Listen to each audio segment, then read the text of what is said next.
Class 8 math chapter कितना 11। क्या है पढ़ना? चतुर्भुज को क्या करना? समझना। टॉपिक दिया हुआ है, देखिए। चतुर्भुज को समझने में से हम लोग एक्सरसाइज नंबर कल 11.1 खत्म कर चुके हैं। आज हम लोग देखेंगे चतुर्भुजों के क्या प्रकार। क्या पढ़ेंगे? चतुर्भुजों के क्या प्रकार। नोट नहीं करेंगे कोई नहीं, ध्यान से देखेंगे। जिसमें से कई प्रकार को देखेंगे। जैसे पहला आया समलंब चतुर्भुज। क्या बोला गया? समलंब चतुर्भुज, जिसको इंग्लिश में ट्रेपीजियम, ट्रेपीजियम है ना, बोला गया। इसका फिगर कैसा होता है, ध्यान से देखो।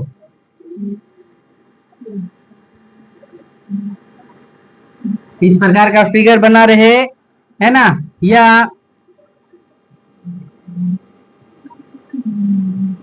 इस प्रकार का फिगर बना रहे, तो ये सब क्या है? समलंब चतुर्भुज। कैसा चतुर्भुज है? समलंब चतुर्भुज।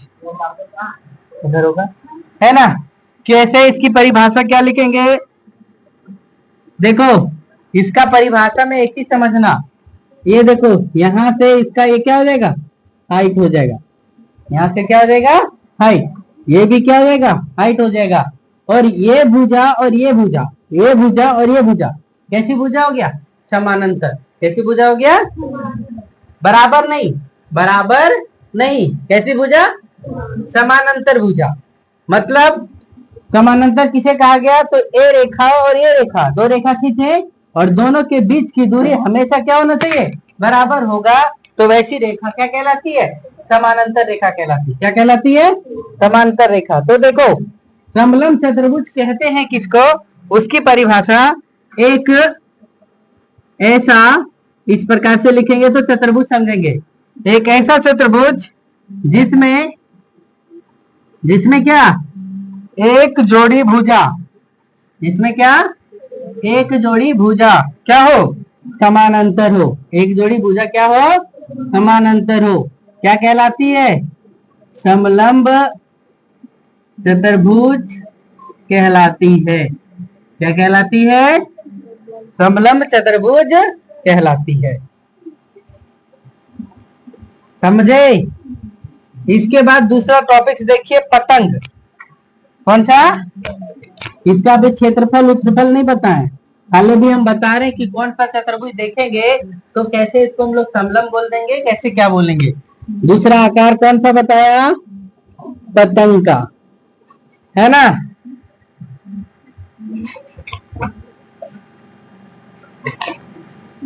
देखो, पतंग की परिभाषा नहीं लिखेंगे, लेकिन हम आकार बता देते हैं।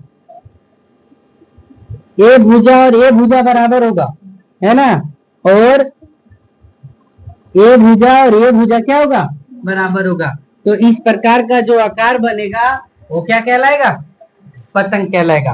परिभाषा नहीं लिखा रहे, सिंपल सी भाषा में समझा रहे हैं। देखो, इसको भुजा बोलो ए बी सी और ये क्या? डी। जिसमें ए बी बराबर ए डी होगा और बी सी बराबर कितना होगा? सी डी होगा। ए बी बराबर कितना? A D. और बी सी बराबर कितना होगा? सी डी होगा। तो इस प्रकार की आकृति को हम लोग क्या बोलेंगे? पतंग। क्या बोलेंगे? पतंग क्या बोलेंगे। ठीक है। इसके बाद तीसरा नंबर आया समानांतर चतुर्भुज। कौन आया? समानांतर चतुर्भुज, जिसे क्या बोला गया? पैरेललोग्राम। क्या बोला गया? पैरेललोग्राम। लेलोग्राम। देखो,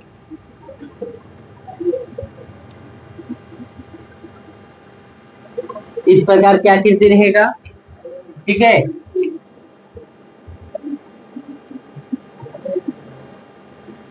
ए भी रहेगा,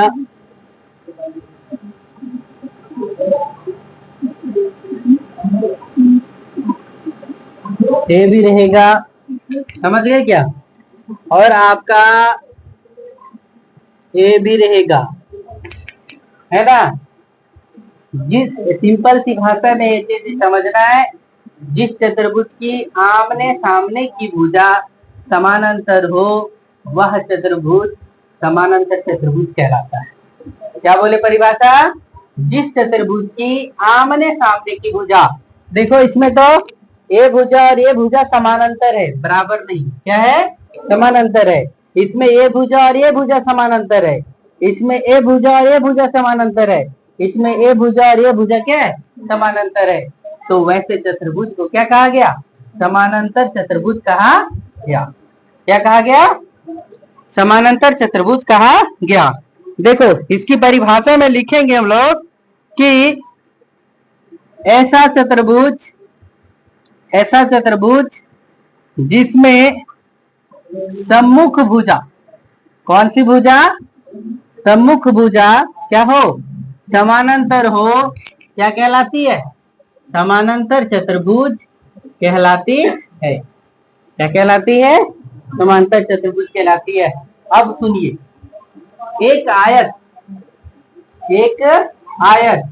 समानांतर चतुर्भुज है, एक वर्ग समानांतर चतुर्भुज है, एक समलंब समानांतर चतुर्भुज है, एक समचतुर्भुज भी क्या है? समानांतर चतुर्भुज है। समझ गए क्या? क्या क्या बोले? ध्यान से सुनना। एक आयत, एक वर्ग, एक क्या बोलते हैं? समलंब, एक समचतुर्भुज। कौन सा? समचतुर्भुज। क्या है? एक आयत, एक वर्ग, एक समलंब, एक समचतुर्भुज, सब एक समानांतर चतुर्भुज हो सकते हैं। समांतर चतुर्भुज हो सकते हैं, लेकिन समानांतर चतुर्भुज आयत, है ना? आयत हो सकता है, वर्ग हो सकता है, लेकिन समलंब, है ना, और समचतुर्भुज नहीं हो सकता। समझे क्या? रेयर केस में हो सकता है। देखो क्या लिखें, एक आयत समांतर चतुर्भुज हो सकता है, एक वर्ग समांतर क्या होता है? समांतर चतुर्भुज हो सकता है, एक समलंब समांतर चतुर्भुज हो सकता है, एक समचतुर्भुज भी समांतर चतुर्भुज हो सकता है, लेकिन एक समांतर चतुर्भुज समलंब हो भी सकता है, नहीं भी हो सकता है। समचतुर्भुज समानांतर हो भी सकता है और नहीं भी हो सकता है। समझे क्या? ये इंपॉर्टेंट नोट पॉइंट था। चलिए इसके बाद आप लोग को लिखा देंगे कौन सा? समचतुर्भुज के बारे में। चलो फटाक से नोट करो। देखो आसन भुजा, कौन से? इसका कहानी याद रखने से ज्यादा ना, देखिए इसका क्या है, इसका कैसे किसको आसन भुजा कहते हैं। देखो ये भुजा और ये भुजा, और इस प्रकार से आकृति बना दी है, जैसे वर्ग बना दिए, जैसे क्या बना दिए? वर्ग बना दिए। तो फिर याद करने से अच्छा है कि फिगर देखिए और उसमें समझिए कि आसन भुजा किसे कहा जाएगा और आसन कौन किसे कहा जाएगा। देखो एक भुजा ये है और एक भुजा ए है, इसका नाम ए बी सी और इसका नाम क्या रख दिए? डी। तो देखो दो लगातार भुजा को क्या बोला जाता है? आसन भुजा। जैसे देखो ए से बी और बी से सी, ये बी और कौन? बी सी, ये बी और कौन? बी सी, ये दोनों भुजा क्या कहलाएगा? आसन भुजा कहलाएगा। और देखो बी सी और कौन? सी डी, बी सी और कौन? सी डी, कैसी भुजा कहलाएगा? आसन भुजा कहलाएगा। कैसी भुजा कहलाएगा? फिर देखो सी डी और क्या? एडी, सी डी और क्या? एडी, कैसी भुजा कहलाएगा? अर्थात देखो ए भुजा और ये भुजा आसन भुजा कहलाएगा, ये भुजा और ये भुजा आसन भुजा कहलाएगा। अब ये भुजा और ये भुजा भी क्या कहलाएगा? आसन भुजा कहलाएगा। क्या कहलाएगा? आसन भुजा। समझ पा रहे हैं क्या? हाँ, मतलब क्या लिखेंगे? जहां एक भुजा समाप्त होती है, जहां एक भुजा क्या होती है? समाप्त होती है, वहीं से क्या? दूसरी भुजा वहीं से क्या होती है, दूसरी भुजा प्रारंभ होती है। दूसरी भुजा क्या होती है, प्रारंभ होती है। तब दोनों भुजा, तब क्या, दोनों भुजा क्या कहलाती है, आसन भुजा कहलाती है। दोनों भुजा क्या कहलाती है, आसन भुजा कहलाती है। समझे, आसन भुजा समझ में आ गया है। फिर देखो आगे आपको आसन कौन भी बताते हैं, कौन सा, फिगर को ही देखिए, फिगर ही क्लियर करेगा, ये सब चीज मिटा देते हैं, है ना। और यहीं पर लिख देते हैं आसन भुजा तथा क्या, आसन कौन। तो ये सब तो क्या कहलाया, आसन भुजा कहलाया। अब देखो आसन कौन किसे कहेंगे, जब दो लगातार कौन होगा, देखो लगातार कौन, ये देखो ए और बी दोनों लगातार है, ए के बाद कौन, बी, बी के बाद दूसरे का कौन, बी सी, ऐसा कौन है, आसन कौन, सी डी, ऐसा कौन है, आसन कौन, और एडी ऐसा कौन है। जैसे सिंपल सी भाषा में क्या समझे, एक एंगल ए और एंगल क्या, बी, एंगल ए और एंगल बी, कैसा कौन है, आसन कौन। एंगल बी और एंगल कौन, एंगल कौन, सी, कैसा कौन है, आसन कौन है। एंगल सी और एंगल डी कैसा कौन है, एंगल सी और एंगल डी कैसा कौन है। फिर एंगल डी और एंगल ये कैसा कौन है, आसन कौन है। मतलब परिभाषा लिखने की जरूरत क्या है, जब दो लगातार कोणों को क्या बोला गया, आसन कोण बोला गया। दो लगातार कोण को क्या बोला गया, तुम लोग लिखते रहो, ठीक है, तो लोग छापते हैं तब से, परिभाषा नहीं लिख देते, ठीक है, परिभाषा नहीं लिखते हैं। किसका, आसन कोण का। आसन कोण समझ में आया, किसे कहा गया तो है। फिर देखो एग्जाम्पल नंबर कौन सा, 4, एग्जाम्पल कौन सा, 4। क्या बोला है ध्यान से देखो कि इस प्रकार का फिगर दिया हुआ है,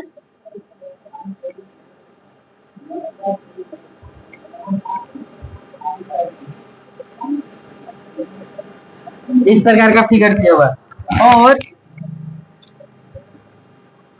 ये बनाया हुआ है, और बोला है इसे ए बोलो, इसे बी बोलो, इसे सी बोलो, इसे क्या बोलो, डी।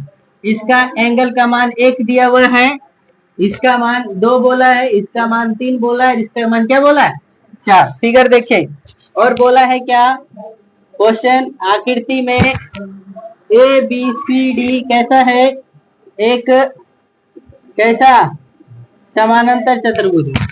कैसा समांतर, कैसा चतुर्भुज है, समांतर चतुर्भुज है ना। तो सिद्ध कीजिए कि ए बी बराबर बी सी एवं क्या ए डी बराबर कितना, बी सी। तो देखो कुछ आप लोग को ना थोड़ा ऊपर समझना पड़ेगा।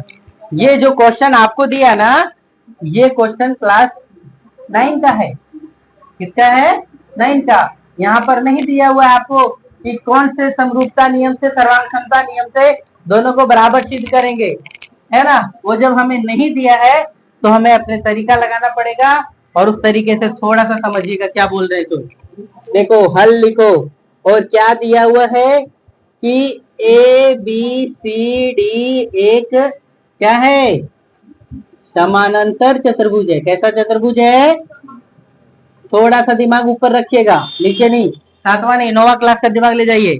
ए बी सी डी कैसा चतुर्भुज है, समानांतर चतुर्भुज है। कैसा चतुर्भुज है, समानांतर। तो देखो ए बी और सी डी समानांतर होगा। ए बी पैरेलल, इसे पैरेलल लाइन क्या खिंचाता है, पैरेलल टू कितना, सी डी।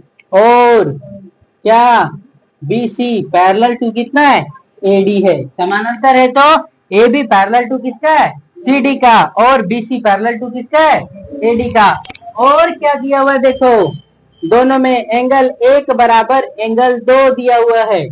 एंगल 1 बराबर कितना होता है, एंगल 2 से। क्यों कि जब दो समानांतर रेखा को एक तिर्यक रेखा काटती है तो एकांतर अंतर कोण का मान क्या होता है, बराबर होता है। देखो क्या लिख दिए, यहाँ पर क्या लिखेंगे, एकांतर अंता कोण से। देखो कैसे, तो ए बी और सी डी समानांतर रेखा है, ए बी और सी डी क्या है, समांतर रेखा है, और ए सी एक तिर्यक रेखा है। ए सी कैसी रेखा है, तिर्यक रेखा है। जब तिर्यक रेखा है तो क्या बोले कि जब दो समांतर रेखा को एक तिर्यक रेखा काटती है तो एकांतर अंतः कोण क्या होते हैं, बराबर होते हैं। एक बार फिर से देखो, जब दो समांतर रेखा को एक तिर्यक रेखा काटती है तो एकांतर अंतः कोण क्या होते हैं, बराबर होते हैं। यानी इस कोण बराबर कितना, एक कोण। तो एंगल 1 बराबर एंगल 2 मिला हुआ है। और क्या मिला हुआ है, ध्यान से देखो, एंगल 1 बराबर कितना, एंगल 2 मिला हुआ है। और क्या, फिर से देखो, A B parallel to C D के कारण से हो सकता है। पुनः लिख सकते हैं कि बी सी पैरेलल टू क्या, एडी है। बी सी पैरेलल टू क्या, एडी है। तो है ना, फिर से देखो, अगर ये रेखा और ये रेखा समानांतर है तो ये कोण और ये कोण बराबर हो जाएगा क्या, तो क्या हो जाएगा, एंगल 3 बराबर एंगल कितना, 4। यहाँ भी क्या लिखेंगे, एकांतर अंतः कोण से। ठीक है, अब देखो मेरे पास ये जो आकृति दिया वो कितने भागों में बट गया, 2 भागों में, एक ए बी सी और एक ए डी सी। तो देखो 2 त्रिभुज हो गया, है ना। पुनः लिखेंगे त्रिभुज ए बी सी तथा त्रिभुज किसमें, ए डी सी में। ए बी सी तथा त्रिभुज किसमें, ए डी सी में। हम लोग क्या प्राप्त कर लिए हैं, एंगल 1 बराबर एंगल 2 क्या किए हैं, प्राप्त किए हैं, मतलब दिया है। क्या किया है, दिया है। फिर देखो, और एंगल 3 बराबर एंगल क्या, 4, ये भी क्या किए, प्राप्त किया, यानी क्या किया, दिया हुआ है। ये भी दिया हुआ है। और देखो दोनों त्रिभुज में AC और AC दोनों त्रिभुज के लिए है क्या, देखो तो AC यहाँ भी है, AC यहाँ भी है, तो AC बराबर कितना, AC। तो ये क्या है, उभयनिष्ठ भुजा है। क्या लिखेंगे, उभयनिष्ठ भुजा, है ना। तो आता है थ्योरम में कि एंगल साइड मतलब त्रिभुज ए बी सी, ये लाइन जो आएगा ना सर्वांगसम का कहलाता है। क्या कहलाता है, सर्वांगसम। त्रिभुज ए बी सी सर्वांगसम त्रिभुज किसका, ए डी सी का। किसका, ए डी सी का, बाय किसके द्वारा, एंगल साइड और क्या, एंगल के द्वारा।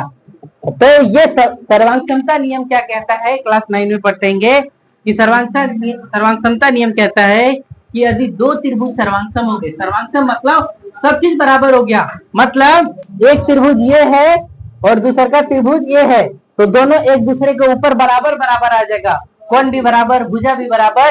तो सर्वांगसमता नियम कहता है यदि 2 त्रिभुज सर्वांगसम हो गया तो उसके भुजा भी बराबर और कोण भी क्या, बराबर हो जाएगा। तो देखो एंगल 3 के सामने वाला भुजा कौन, एंगल 3 के सामने वाला भुजा कौन, ए बी, और एंगल 4 के सामने वाला भुजा कौन, सी डी। तो लिखेंगे ए बी बराबर कितना, सी डी।